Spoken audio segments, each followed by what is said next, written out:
अच्छा भैया देखा एक ठे गांव में एक ठे नाच आई गल आ नचवा में बड़ा बढ़िया लवंडा रहे आ लवंडवा गाऊ दिले ठे बढ़िया गीत। केवन गीत गौला? गीत उहा गवलस कि सुन के गवने का खबरिया आ उठे मनवा मेरे लहरिया। तो सुन के गवने का खबरिया उठे मनवा मेरे लहरिया आ सखिया पहिले पहिले जइबो मोगवा।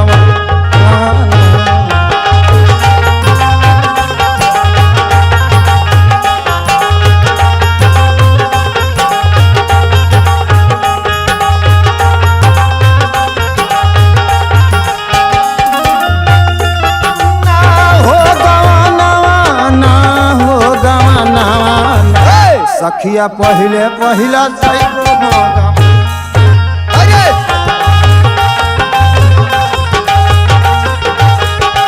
ऐसी लवंडवा छोड़ते रहे, लवंडवा कैसे करते? अरे मर्दवा हम लवंडा है, लवंडा के बात बतियावत है, हम लवंडा है। अरे घोड़ा का सार लवंडा ना होता का? लवंडा कैसी नाचत है बतावी? अरे तो लवंडा नाचत हम लवंडा है मर्दवा रही तो कैसी लवंडा नाचत है बतावी? आ तब साड़ी पहिरे के परी अब लवंडा के ले घोड़ा के सारे ले पहिर। अरे मर्दवा तुम उजवा का बका ले पहिर के नाच बताओ कैसी नाचत है बता। एकदम मोरा दिमाग तो खराब है का बता हम दिमाग खराब है का हुआ? अरे लवंडा ना बात बतियावत है मर्दवा ने तो लवंडा बना दिला हमके। लवंडा ना होता का हुआ? रडुआ हुआ तब कि हम मतलब लवंडा बनिया। हां बात बताओ थी नाचे में का तब ले कर लगी तो लवंडा नचवा में कैसी लवंडवा नाचत है? ई पहिर के बताओ, ई सड़िया पहिर के बताओ कैसी लवंडा बा। हां ई का तो कैसे नाचत रहा कैसी नाच? एक कमन बात देखा लवंडा कैसे रहा आ कैसे पहिरला धार देना साड़ी लवंडा। लवंडा तो बना जे थोड़ा ठीक है। देखा लवंडा है ही तरह का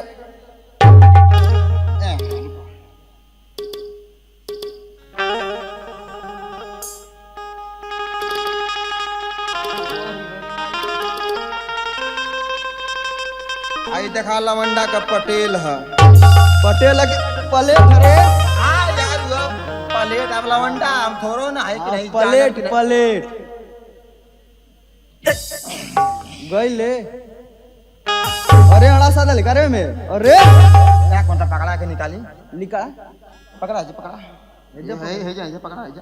अरे अरे बात मर दवा रे ऐसा पकड़ लेला कि तुम तिरमिरा के नहीं हम तीनों त्रिलोक पकड़ल का रे? अरे हे जाइन पकड़े का थी के जाई है जाइन हां है जाइन आज जन उठा था। हां हे जाइन पकड़ा तब निकाली हां हां इधर पकड़ा पकड़ी हां ये इधर 1 घंटा पकड़ ले रहा चूतिया रे 1 घंटा पकड़ है तो नचबे। लवंडा है मरवा रहता लवंडा बनाओ तो कुछ करे पड़ी ना का करे बता? अब सड़िया अणस गेले तो का करे? लिकाड़ के पकड़ी हां एके पकड़ा तन से एनिया हे जा पकड़ा इधर ये तरे। हां ये हां बस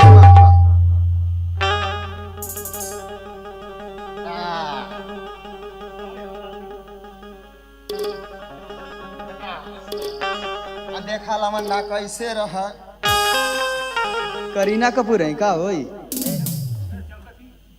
चमकत ही लगे अब लवंडा ठे बात बतियावे लगल। केवन बात?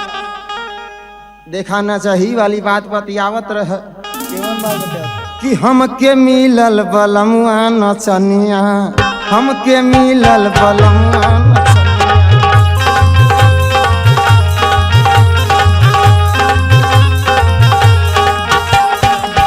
ओके मरद बनेला जननिया ओके मरद बनेला जननिया बाबा के मिलल बलमुआ नचनिया।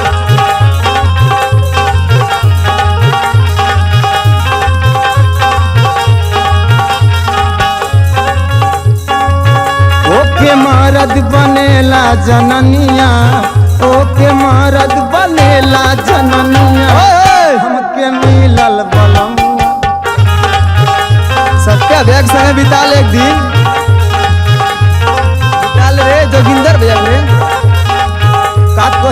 सखी अपन सैया के खेला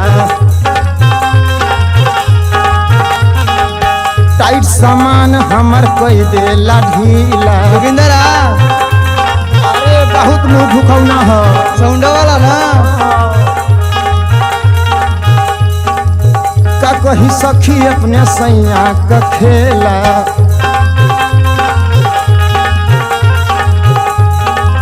टाइट सामान हमर को देला ढीला। ओके मरद बनेला जननिया ओके मरद बनेला जननिया हमके मिलल बलमुआ नचनिया। सत्यार कैसा केंजो